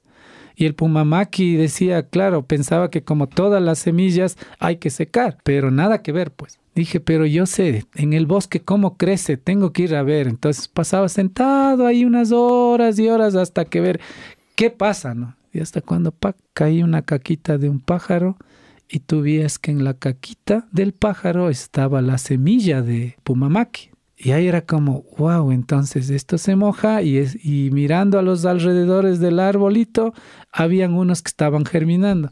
Dije, bingo, esto, a ver, si yo me como y hago popó, ¿qué pasa? ¿No? Entonces dije, no, es que se descompone ahí la pulpa y sale solo la semilla. Este es como muchas veces nos daban de comer el taxo y tú haces en el popó con todo las pepas, pues, ¿no? Entonces yo pensé así, dije, no, pero no voy a comerme y luego estar buscando en mi popó, no, nada de eso. Voy a fermentarle. Y le fermenté y fue éxito. Germiné todas, entonces fue estas partes ya que me fui descubriendo y todo lo demás y empecé como a desarrollar todo este tema de tener un vivero forestal con plantas nativas del bosque. Y todo orgánico. Y ya nada que ver, pues no, me empezó a caer mal, como se dice, ya hasta ahora, ¿no? O sea, desde otro punto de vista, pues, ¿no? Y dije, cierto es, y conversaba así con mi papá y todo lo demás y decía, no, eso no es bueno, eso mata. Entonces le fui dando la razón y de verdad él muchas cosas que compartió, muchísimas, entonces le fui como creyendo de nuevo y fue así como empecé y ya había transcurrido un año de todo tener como un centro, ¿no? Con 2 viveros ahí, con miles de árboles nativos y todo lo demás. Hice un huerto que había sido un mandala, yo no conocía eso. Tenía peces, tenía todo un ecosistema ahí. Yo me acuerdo que lograste hacer criar acá en la sierra, 2.400 metros, camarón de río, ¿no? Que te trajiste de Palora. Camarón de río y también estos caracoles escargots, ¿no? Tenía un montón ahí. Me fascinó ese momento y era así cada cosa que se conectaba o que llegaba ahí y se convirtió pues en un... Claro, yo en ese momento no conocía, ¿no? Pero en realidad es un centro de permacultura. Del agua, de todo lo demás, de la lluvia, todo lo hice. Entonces ahí llegó Jeff y me dijo, ¿dónde estudiaste permacultura? Y era a mí, no, yo no tengo ni la mínima idea, pero me hizo así... Clic. Dije, ¿qué será? Y bueno, pero total es que no paré mucha bola, como se dice, mucho asunto. Y me quedé muy pensativo. El internet había llegado a mis manos en ese rato ya y no había mucha información. Hay unas palabras, pero no me describía mucho de qué es lo que era. No es como ahora, ¿no? Entonces seguí trabajando y ahí es cuando yo recuerdo que el Jeff me dijo, ¿quieres irte a un taller que estábamos haciendo por ahí por Cotacachi? Y va a venir un experto en semillas. Cuando él dijo semillas, dije, wow, Eso es lo que a mí me interesa. Hay que llevar un poco de semillas. Recordarás que ya llevé un poco de semillas y claro, fue ahí cuando ahí nos conocimos y claro, lo que acabaste de decir hace un ratito, esta palabra de Mashi, cuando yo te miré ahí haciendo la traducción de este experto en semillas, yo decía, wow, o sea, él es igual que yo. O sea, somos como que nos hemos conocido desde mucho tiempo, desde mucho tiempo. Entonces eso para mí me abrió como un espacio, como un sendero, no sé, sí, siempre tenía esa motivación de conocer más. Y hasta cuando tú llegaste con Jeb al lugar donde yo estaba y viste las semillas, viste todo, porque yo ya había trabajado, yo ya empecé a trabajar todo este tema de las semillas también desde la comunidad. Estaban perdiendo los maíces, estaban perdiendo las chacras y decía yo que esto es bueno, esto hay que conservar, hay que guardar, volver a sembrar. Y fue tanto justo en ese momento, por ejemplo, de la vida donde empezamos a hablar todo este tema muy fuerte ya de rescatar el Inti Raymi, el Colla Raymi, con la chicha, con todo eso, porque la comunidad ya no hacían eso ya. Ya se perdió todas estas cosas de celebrar el Inti Raymi. Estas son las celebraciones ancestrales, ¿no? Claro, justo ya en esos tiempos con todo esto de las semillas empezamos justo a trabajar ese tema. ¿Por qué no hacemos? ¿Qué pasa con el mote? ¿Qué pasa con todo eso? Entonces yo empecé a influir bastante en la comunidad y fue tan interesante esos tiempos que toda la gente me escuchaba, ¿no? Y decía, sí, eso queremos hacer. Y claro, también hay otro actor ahí, ¿no? Que siempre compartía justamente todo lo que yo decía, ¿no? Sí, entonces vamos a decir, y como él era presidente también joven en ese entonces, él decía, sí, eso vamos a hacer. Entonces, y ahí recuerdo que hicimos el primer evento del Inti Raymi, la celebración con chicha de maíz del Ilaló, con todas las semillas, hicimos una casa, hicimos todo una cosa impresionante ahí. Yo recuerdo, esto es el año 2003. Yo llevaba ya algunos meses desde que había, entre comillas, fundado la red en un cafecito aquí en Tumbaco con 3 amigos, uno de los cuales era Jeff, justamente. Por eso es que Jeff tuvo el interés de ponernos en contacto. Y yo ya estaba recorriendo, no teníamos nada de recursos, pues yo solito andaba al inicio, pues recorriendo comunidades y tal. Y yo tenía una dificultad bien grande y era que por más bonito que fuese mi trabajo y mi discurso, yo no dejaba de ser un mestizo de la ciudad, aunque yo no crecí en la ciudad, pero seguía siendo a ojos de los compañeros y compañeras indígenas un mestizo, un mishu, como decimos aquí de la ciudad. Y eso dificultaba muchísimo la comunicación y yo sentía que las puertas estaban cerradas, que no lograba llegar, o sea, no era muy difícil. Y me acuerdo que en ese entonces pasó una desgracia. No quiero que ahondemos mucho, ¿no? Pero fue la destrucción del vivero por parte de gente que tenía una orientación política y unos intereses económicos ahí que destruyeron en una madrugada y se robaron todos los árboles del vivero y agredieron a tu familia.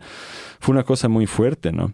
Y claro, ahí fue una de las primeras veces que buscamos fondos como Red de Guardianes de Semillas para apoyar y conseguimos un dinerito que nos dio la Coordinadora Ecuatoriana de Agroecología para volver a hacer el vivero. Pero tú ya no podías seguir trabajando ahí. Y yo me acuerdo que después de que ya nos conocíamos y todo, tú estabas trabajando en una bloquera, haciendo bloques. Y eso yo me acuerdo clarito porque fue una de las cosas que más me ha ofendido en la vida. Yo entre mí pensaba, ¿cómo es posible que una de las personas que más sabe de árboles nativos, que tiene todo este conocimiento y este amor, que puede hacerle tanto bien a nuestra tierra, está haciendo bloques de cemento?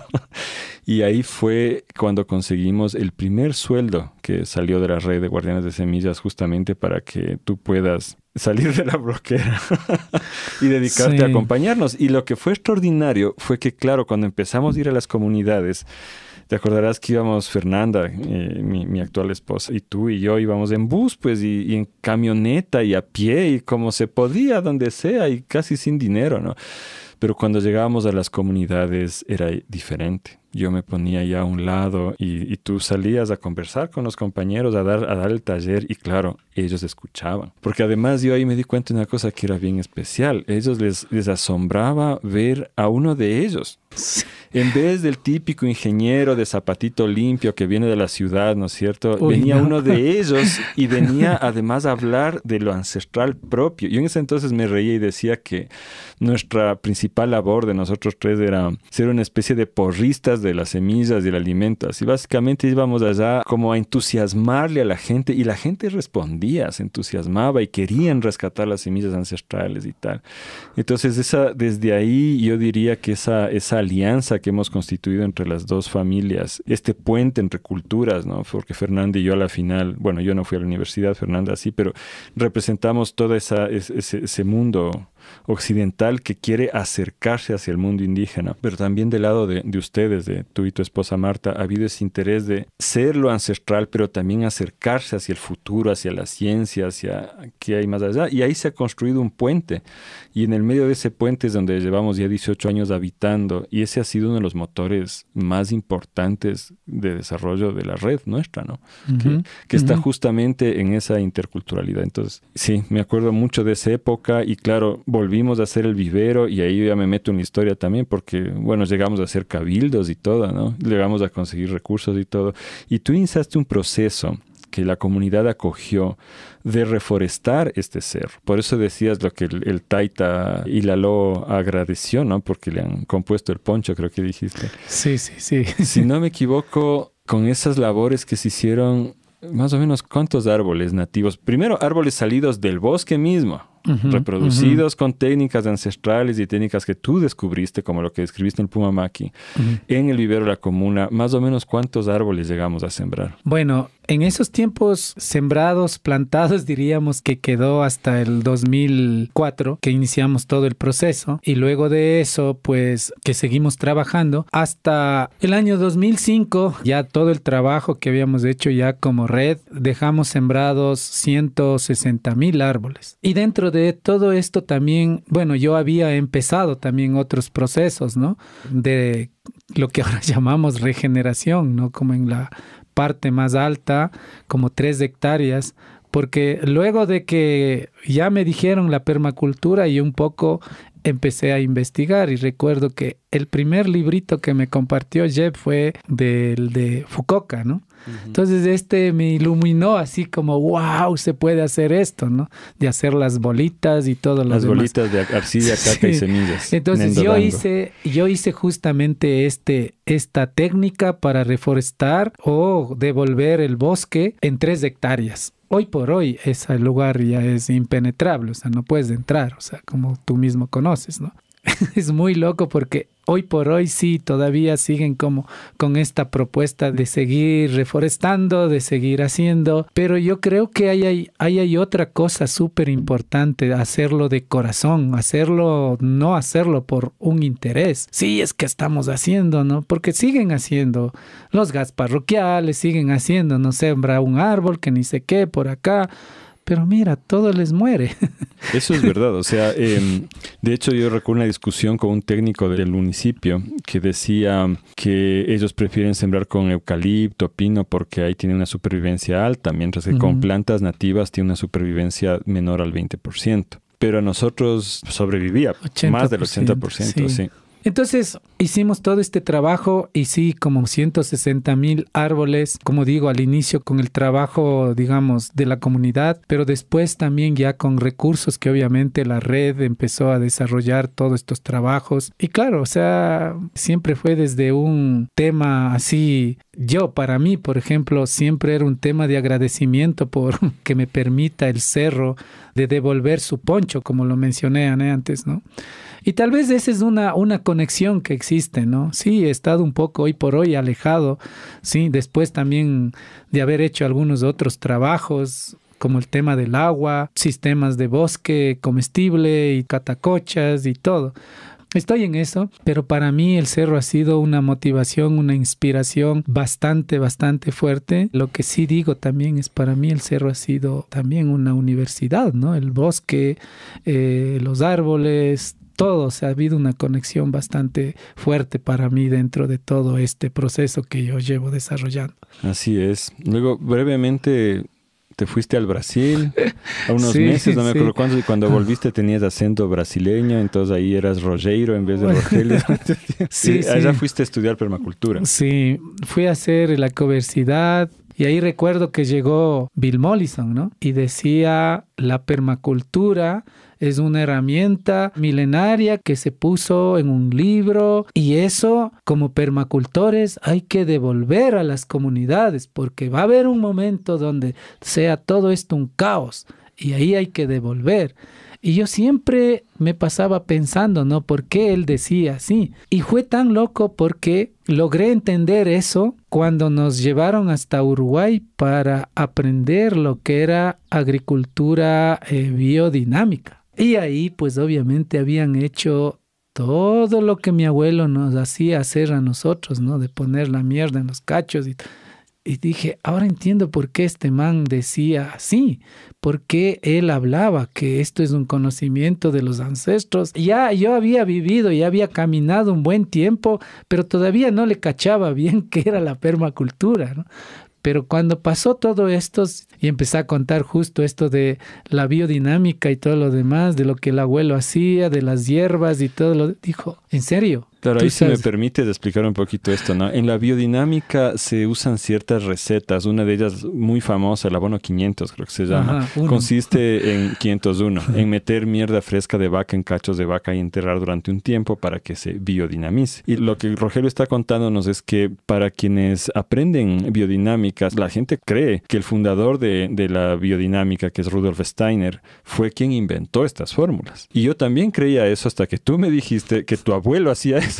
Y ahí me puse a investigar y me di cuenta que en realidad esto era conocimiento ancestral de los pueblos europeos y no creo que haya sido originalmente de ellos, sino que probablemente vino del sudeste asiático o del Asia Occidental, de Mesopotamia, donde había vacas, ¿no? Entonces, en realidad son conocimientos de los pueblos indígenas de todo el mundo. No estamos hablando de que la agroecología, la agricultura orgánica hayan desarrollado las técnicas en los últimos siglos, o no es así. Todo lo que hablaba Mollison, Fukuoka, Steiner, etcétera, son conocimientos ancestrales de los pueblos originarios del mundo.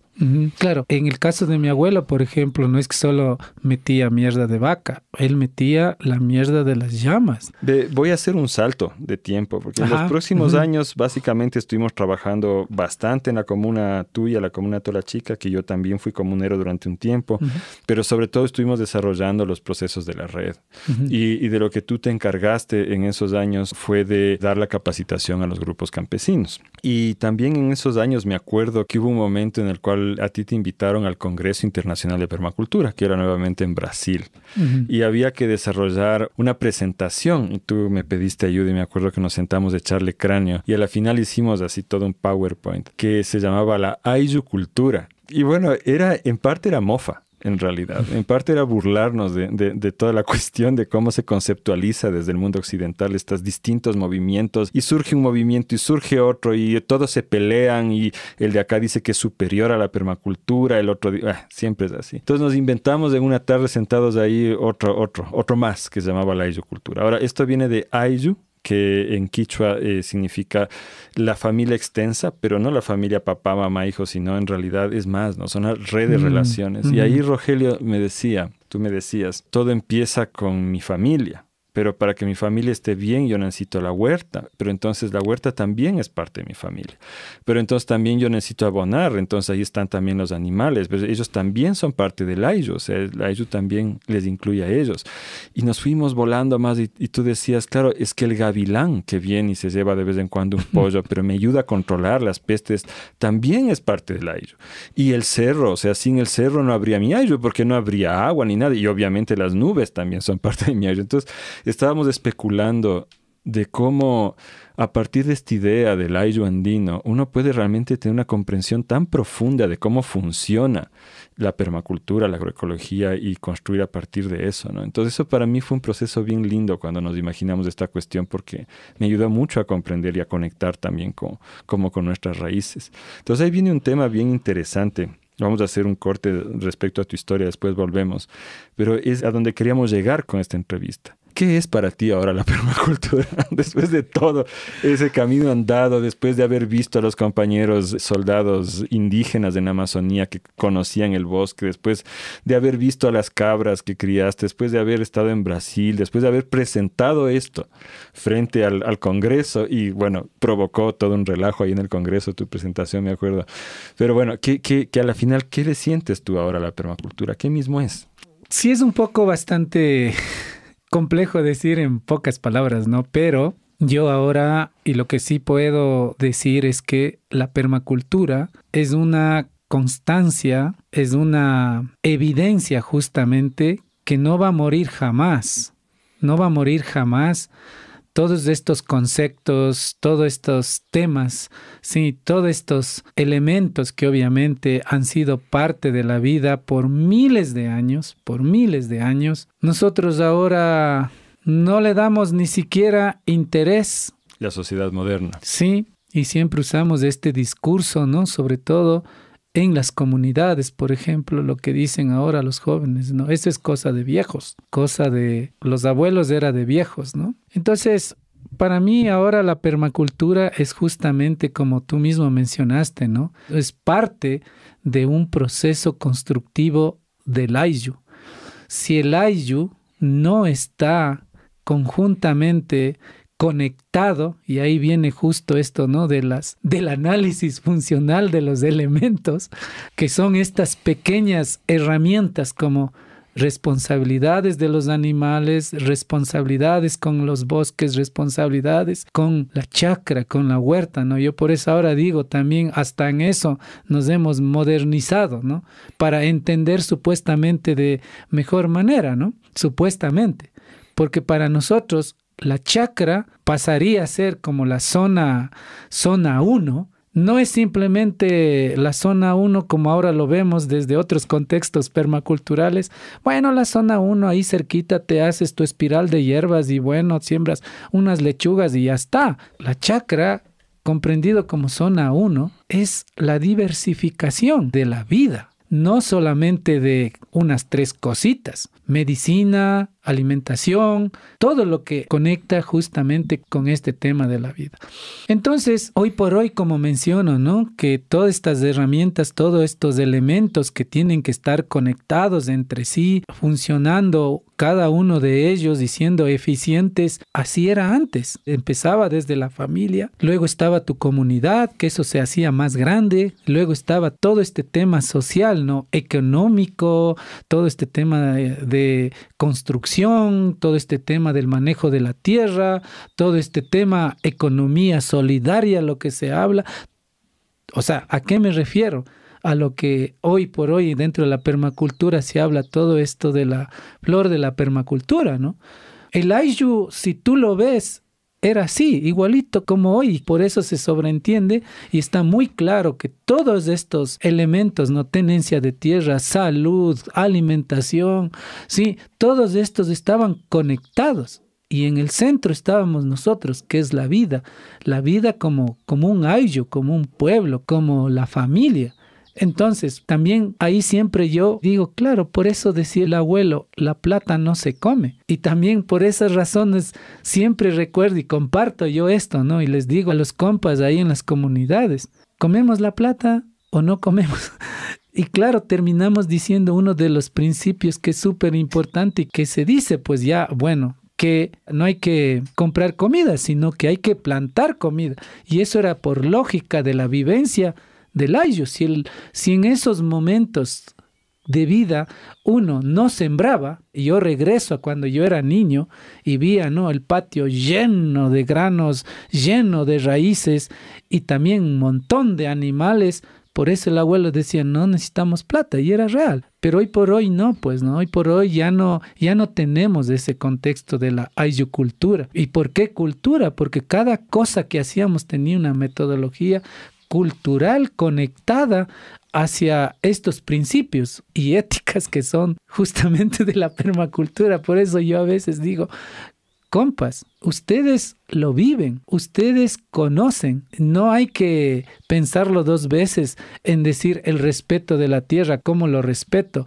el compartir los excedentes, cómo compartan. Nosotros sabemos cómo hacer todo eso. O sea, no es que tienen que decirnos, nosotros sabemos, lo vivimos. Y eso hay que poner en práctica, no hay que perder. Por eso es que cada comunidad a veces, como tú, Mashi, mencionaste, decía, ¿no? Es que los que vienen acá, los ingenieros, no nos dicen así. Digo, sí, yo no soy ingeniero, yo soy otra cosa.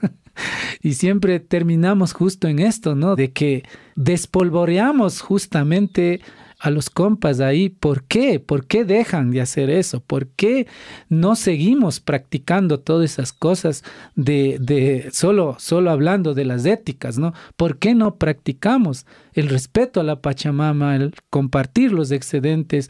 Entonces, este tema de la ayucultura para mí es bastante fuerte en el sentido de cómo conectar, interrelacionar todos estos elementos y todo lo demás. Y yo, como le veo ahora la permacultura, es justamente así, desde ese punto. Tal vez no se logre tal cual como lo hacíamos antes, pero desde lo que ahora yo puedo decir y yo puedo mencionar, es que también, ¿no? En esa parte me siento como un poco emocionado de compartir todo eso, de aclarar de que todos estos contextos permaculturales, ¿no? Es parte de nuestra vida, es parte de nosotros mismos como pueblos indígenas, en este caso andinos, ¿no? O también como Mashi, ¿no? Tú sabes, compartir esta experiencia con grupos étnicos de la Amazonía, que es lo mismo, ¿no? Que es lo mismo, que tienen tal vez en otro contexto, pero es lo mismo, desde la permacultura, ¿sí? Esto de la ayucultura, cuando se mantiene, ¿sí? Todos esos elementos vivos y conectados, obviamente, eres sostenible. Sí, para ir cerrando, Rogelio, justamente te quería pedir que nos cuentes brevemente en qué estás ahora, en qué ha derivado todo esto. ¿Cuáles son las actividades de las que te dedicas ahora, empezando por tu caso? Toda esta trocha de la vida me ha llevado, y sí, siempre mi medalla, mi flecha, siempre es la semilla. Y la semilla me ha llevado a distintos lugares, hasta del mundo, y he compartido a muchos compañeros, a muchos grupos, individuos de todo tipo. Ahora, hoy por hoy, estoy trabajando en la Amazonía, estoy ya 6 años justo con el tema de la permacultura, trabajando desde la parte de esta contextualidad, ¿no? De la realidad de la Amazonía.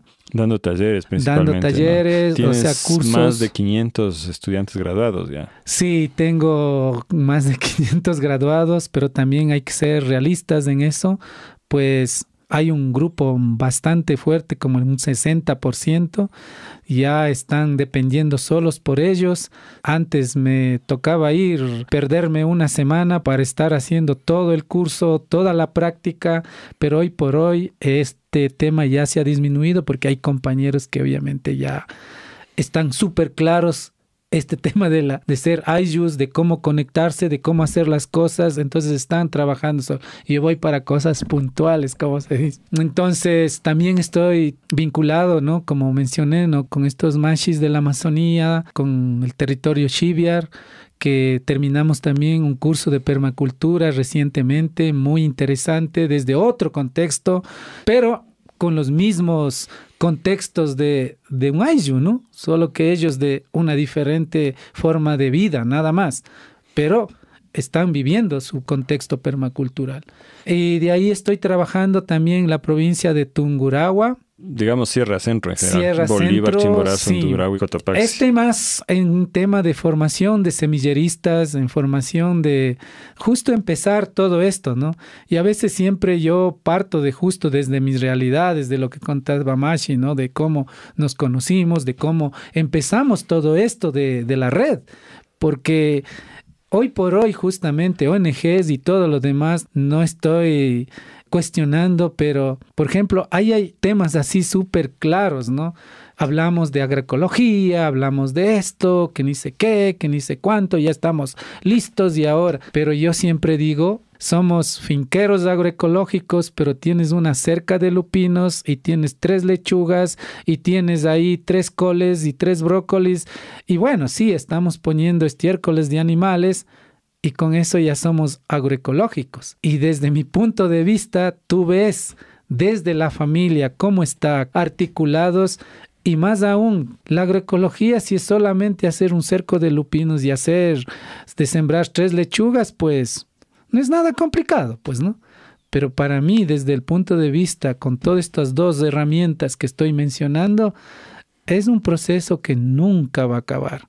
Nunca va a acabar, te morirás y te irás sin aprender muchas cosas que estaba. Entonces estoy formando semilleristas desde ese contexto y sí, me parece una cosa súper importante. Primero, hacer conocer todo el tema de las semillas. Como dije, las semillas te llevan mucho más allá. Y esas puertas se están abriendo, se están visualizando en el sentido de que los compañeros recién van a empezar su proceso de vida, como se dice, están como vacíos, ¿no? Vacíos justamente en el sentido de cómo conectar estos conocimientos que están guardados ahí y no pueden sacar porque justamente están diciendo, como ONGs, lo que sea, pues un ingeniero te va y te dice esto es así y listo y se acabó. No hay esa conexión directa o no existe una persona que les diga, vean, esto es importante. Entonces estoy en estas provincias haciendo este tipo de trabajos y obviamente también, por último, pues hemos empezado con la provincia de Imbabura. Recientemente pues terminamos el curso de permacultura y siento una cosa súper interesante, muy abierta, porque siento también, no sé, un poco más allegado allá. Mi abuelo vestía con sombrero y poncho, pantalón blanco, camisa blanca y ahora estoy un poco también confundido cuando decías Mashi, ¿no? Seré mismo que tu cara que seré. Sí, y mi abuela se vestía también con anaco y todo lo demás. Mi mamá se vestía así, ¿no? Entonces me quedó con eso, ¿no? Pero lo que sí vine es así, ¿no? Dije, hermoso, de que les hablé justamente este tema de la ayucultura, ¿sí? De la reciprocidad. Les hablé justamente de lo que es el AINI. Entonces fue para ellos algo súper, súper interesante de decir que no vino un ingeniero a decir eso, sino fue alguien que es igual como nosotros, Mashi. Solo que no tiene poncho, no tiene nada, pero por eso, ¿no? Cuando terminamos decía Mashi. O sea, usted es Mashi de verdad, no es Mashi de mentiras, es de verdad. Y bueno, me hicieron poner ahí su poncho y todo, ¿no? Fue muy hermoso y realmente bueno, tal vez me identifico, pero es como que por fin he hecho algo con algo que se me asemeja, como mi pueblo, mi gente, y no solo ellos, ¿no? También por Cotopaxi, por todos ellos, ¿no? Y obviamente esta es la parte de mi vida que obviamente me conmueve y bueno, si me da la vida, la oportunidad, pues de seguir compartiendo esto a las comunidades, a los grupos étnicos, amazónicos, de todo tipo de trabajo que estoy haciendo, pues es eso para mí, la permacultura es esto, ¿no? De compartir todo lo que yo he sabido y obviamente, sí, usando todas las herramientas de lo que dice la permacultura, ¿no? Es increíble la pasión porque nosotros nos preocupamos en realidad. Porque, Rogelio, tú estás recorriendo ahorita a veces hasta 6 provincias en un mes. Entonces, no para de viajar de un lugar al otro con esto. Pero no solamente, ahorita dijiste para terminar lo de Imbabura, pero y entonces a Ecolado, al Patarpuna, el Guaiduro. Bueno, tú sabes que desde la red, ¿no? Y ese también es otra motivación que yo siempre les digo. Como ejemplo, lo que la red ha crecido, lo que la red ha hecho. Y no se necesita justamente miles o millones de dólares para poder llegar a todo eso. Es justamente eso, la reciprocidad, el AINI, de cómo ves este contexto de la agricultura para llegar a todos estos procesos, ¿no? Como es la tienda y todo lo demás. En el caso personal mío, ¿no? Yo tengo mi lugar, mi espacio donde estoy haciendo todo este tema de la permacultura, pero también justo me ha llevado hacia otros ecosistemas, ¿no? Siempre a veces a mí me quedaba un poco vacío cuando me preguntaba, ¿usted sabe cultivo del cacao? ¿Usted sabe cultivo de esto? Sí, pero dice que usted es de la permacultura. Entonces, eso también me conmovió y me llevó hasta la provincia de Esmeraldas para ser parte de un proceso de una finca que se llama Ecolado. Hoy por hoy, yo no nací allá con machete, ¿no? Yo, como que les acabo de contar, pues yo soy de aquí, de los Andes, indígena, y yo me crecí sembrando maíz, deshierbando maíz con llamas y alpaca, etcétera. Pero me tocó aprender esos entornos de la cultura, de cómo se cultiva, de cómo se hace, usando estas herramientas de la permacultura para poder entender. Entonces, hoy por hoy, siempre ya cada vez que alguien me pregunta y les digo, así tienen que hacer en estos ecosistemas o en este otro ecosistema. Funciona así y todo lo demás, ¿no? Como en este curso decía, no, vamos a reforestar el páramo. Chuta, y ahora sí, el páramo no se reforesta. El páramo lo que hay que hacer es proteger porque no se puede reforestar. Entonces, para mí ha sido súper importante tener estas dos experiencias de dos ecosistemas. Clima tropical y clima andino. A nivel personal tengo ese proceso para poder compartir todas estas experiencias vivenciales dentro de la permacultura, ¿no?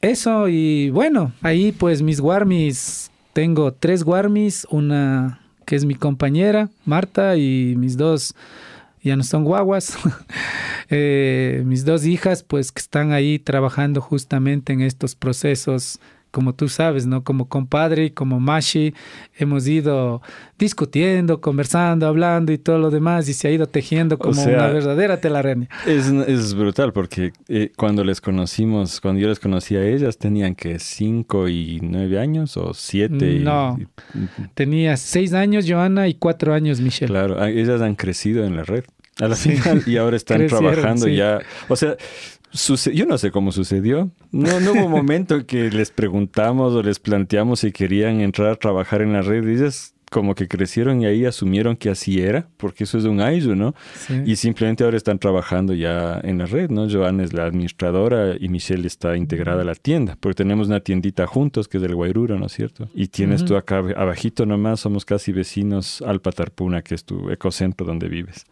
Esta, para mí, ha sido una entrevista bien emocionante. Me parece que está a lo bestia. Y tenía mucha curiosidad de hacerlo porque, claro, al final hay tanto camino compartido. Pero también por este sentido de responsabilidad, de decirle al mundo, ¿no? Que la permacultura tiene una raíz ancestral y que, como te dijo Bill Mollison, tiene que volver a manos campesinas e indígenas de todo el mundo, ¿no? La gran ventaja que tenemos ahora quizá es que podemos también enterarnos de lo que hacían los indígenas de Hawái y los de Norteamérica y los celtas en Europa y construir también a partir de eso, ¿no? Y que el futuro no está ni en negar la ciencia ni en negar la espiritualidad, sino justamente en construir estos puentes como nosotros hemos logrado construir aquí en nuestro caso. De ahí nace la riqueza del futuro. Y yo te agradezco muchísimo, Rogelio, no solo por la entrevista, sino por todos estos años de trabajo y por todos los que vendrán. Y qué bueno tener esa voz que pueda llevar la conexión desde la ancestralidad, desde el cerro, desde los abuelos, etcétera, hacia el futuro. Y ser conscientes de que nos queda mucho por hacer. Entonces, no sé si quieres decir unas palabras para despedirte y ya vamos cerrando. No, pues, o sea, simplemente decir, ¿no? A todos los que están escuchando, ya Bill Mollison está tal vez hecho compost y mucho más que eso, pero sí me llegó bastante fuerte aquella vez. Sí, este fue el último encuentro que yo participé. El encuentro de Brasil de permacultura. Sí, ajá. Todo el mundo se peleaba y el man se acercó cuando estaban todos reunidos y yo era así sentado ahí nomás también, ¿no? Porque todo eso era una locura. Él por poco se orinó en delante de todos y él dijo, ¿por qué se están peleando mientras orinaba. ¿Por qué se están peleando? Dijo, yo ahorita estoy haciendo una cosa importantísima, lo que ustedes no hacen. Después de terminar, habló y dijo, ¿por qué se pelean con esto? Porque esto no pertenece a nadie. Esto pertenece a los pueblos étnicos, a los pueblos de todas las culturas del mundo. Yo lo único que hice es recoger todas estas herramientas que son milenarias para poner y para que lo entiendan todo el mundo. Él conversó luego conmigo y me dijo, ¿tú eres indígena? Y yo le dije, sí, yo vengo del Ecuador. El Jeb me trajo acá y bueno, todo lo demás. Después de esa reunión me comentó, me dijo, anda, comparte a tu pueblo, porque esto es de tu pueblo. Todo esto es de tu pueblo, salió de tu pueblo y eso hay que devolver. Cuando hagas eso, te vas a sentir muy satisfecho, vas a sentir muy halagado por todas las energías que tú mismo debes saber. Y eso a mí me llenó muchísimo y recordarás, Mashi, que cuando yo regresé, sí, hablamos todo esto y una de las cosas es por esa razón es que yo dije, hagamos desde la red todos estos temas de la permacultura y todo lo demás. Yo no quise hacerlo solo porque lo podía haber hecho y bueno, hago mi centro de permacultura, el que quiere viene, toma el curso, me paga y vivo feliz. Otro gurú más de la permacultura. Pero todavía hasta ahora no me nace ni eso, lo que sí me nace es justamente esto, ¿no? De compartir, de devolver a mi gente, a mi pueblo. Y sí, nunca he dicho que soy yo, Rogelio Simbaña, el permacultor o el gurú. Soy parte de una red, porque para mí la red es un ayu que hemos conformado. Y si cuando digo la red, estoy mencionando a todos los que están siendo parte de la red.